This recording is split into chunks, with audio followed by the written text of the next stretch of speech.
Ya, rencananya hari ini kita akan melanjutkan materi membahas tentang aliran panas atau heat flow. Setelah sebelumnya mungkin saya sempat tunjukkan untuk persamaan Navier-Stokes dan mungkin ini adalah aplikasi terutama di bagian kerak bumi ya. Tapi mungkin kita singgung sebagian atau singgung secara cepat berkaitan dengan eh, aliran di bagian mantel bumi. Yang bagian kedua itu tentang parameter empirik berkaitan dengan bilangan tak berdimensi, ada Reynolds, Rayleigh, Prandtl, dan Bechdel. Ini mekanisme transfer panas di permukaan bumi itu kalau Anda kenal mungkin ada 4, mungkin Anda sudah bisa bedakan, ada radiasi, ada konduksi, ada apa? Konveksi, ada adveksi. Adveksi mungkin mirip seperti eh, konveksi, tetapi ada bersama material yang bergerak. Jadi kalau pendahuluannya mungkin ya yang kita kenal gunung api, intrusi, gempa bumi, pembentukan pegunungan, dan metamorfisme semuanya dikontrol dengan perpindahan dan produksi panas.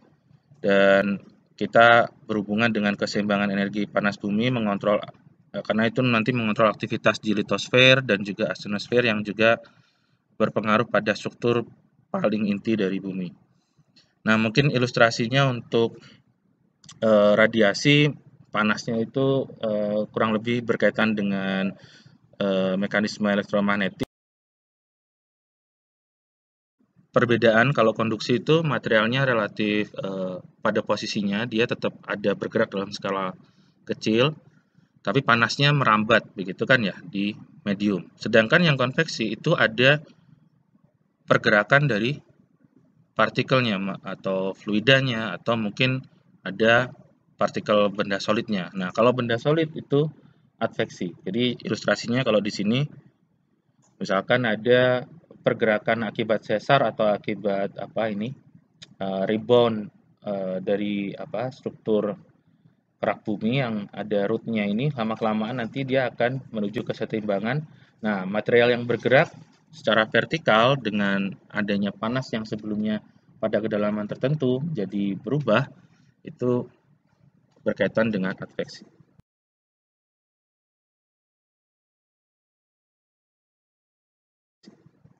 Nah, karena ada aktivitas panas baik dari luar bumi dan dalam bumi yang paling dominan panas di dalam bumi inilah yang menyebabkan sumber energi atau perubahan baik di kerak ataupun di bagian yang lebih dalam.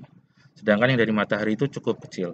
Nah, mungkin kalau di sini ada ilustrasi saja poster dari NASA kalau misalkan ada panas matahari itu ukurannya berapa, ada yang terserap, ada yang terpantulkan, ada yang dari dalam keluar ke atas gitu ya. Itu berkaitan dengan banyak hal, ada radiasi, konduksi, dan konveksi. Oke, itu terkait dengan energi budget atau kesetimbangan atau dinamika energi panas.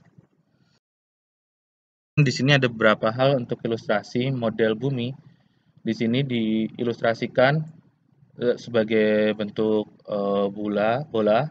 Nah, yang di inti itu relatif lebih panas, sedangkan yang di permukaan itu cenderung lebih dingin atau sifatnya relatif lebih dingin dibandingkan bagian inti. Nah, ini nanti kita pelajari tentang mekanisme perambatan konduksinya.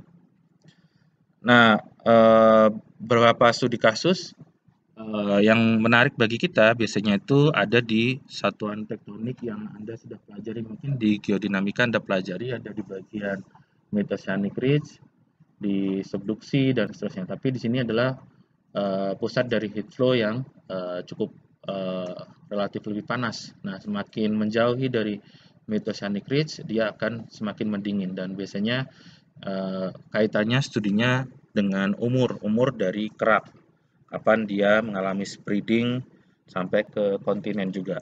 Nah, biasanya di bagian kontinen masih ada jejaknya atau sisa-sisanya pada saat subduksi dan tumbukan begitu ya. Nah, tapi mungkin pada saat di bagian kontinental itu lebih lebih sulit untuk melihat secara umur karena mungkin lebih baru yang di sini ya, lebih baru dibandingkan yang di Kerak. Kalau di Kerak cenderung lebih tua, Kerak benua. Sorry, Kerak benua dibandingkan Kerak samudra. Nah, kemudian kalau ilustrasi radiasi, nah mungkin nanti kita akan berhubungan juga dengan besarnya heat flow, itu satuannya nanti kita pelajari ada watt per meter persegi kalau satuan SI. Kalau satuan yang lebih lama mungkin ada heat flow unit atau HFU atau dalam kalori per centimeter kuadrat sekon. Nah, besarnya berapa? Mungkin kita ingin melihat perbandingannya. Misalkan kalau kita ingin perbandingkan berapa sih heat flow itu? Nah, misalkan yang paling mudah mungkin kita, manusia ini kan juga punya sumber panas ya dalam tubuhnya. Jadi mungkin kita ambil contoh nih, laju panas yang dilepaskan tubuh manusia, misalkan dengan pakaian musim dingin dan berangin pada suhu minus 30 derajat Celcius, yang mungkin nggak ada di Indonesia ya, mungkin di daerah dekat kutub atau salju gitu, dengan anginnya 10 meter per sekon, itu ukurannya sekitar berapa nih? 2000 watt per meter persegi.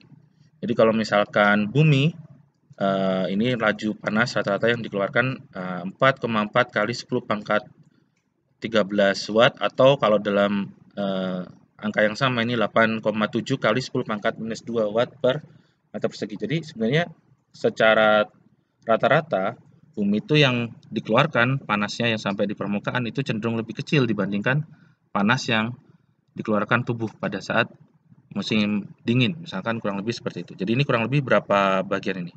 100.000 ya kurang lebih perbandingannya. 10 minus 2 dan 10 pangkat 3. Jadi sekitar nolnya terpaut 5. Nah, ini mungkin ilustrasinya kalau radiasi berkaitan dengan elektromagnetik. Jadi mekanismenya elektromagnetik. Jadi kalau panas itu pada panjang gelombang atau frekuensi berapa. Nah, itu sebagai ilustrasi saja. Nah, kemudian kita masuk ke bagian konveksi. Nah, konveksi ini biasanya banyak terjadi pada saat kita membicarakan bagian mantel. Jadi, kalau ilustrasi yang saya tunjukkan tadi atau yang saya ceritakan tadi tentang air panas seperti ini, nah diduga di bagian mantel ini berdasarkan teori pemahaman mekanika fluida begitu ya. Jadi arusnya itu adalah arus konveksi. Jadi kalau dilihat di sini ternyata secara lebih spesifik di sini ada beda struktur ya atau satuan tektonik, misalkan kerak bumi dan lautan, kemudian ada sumber panas, ada temperatur yang secara lateral itu juga berbeda. Dan dari sini menimbulkan temperatur yang lebih tinggi itu bergerak ke temperatur yang lebih rendah dan sebaliknya, bolak-balik. Selain itu juga ada buoyancy force juga, karena setelah ke sana ke bawah menekan pasti ada material yang ke atas lagi. Nah, biasanya terlihat dari gunung api di lautan, Methodic Ridge, atau mungkin pada saat subduksi heat flow yang diamati di permukaan. Oke, nah mungkin di sini berkaitan dengan viscous flow.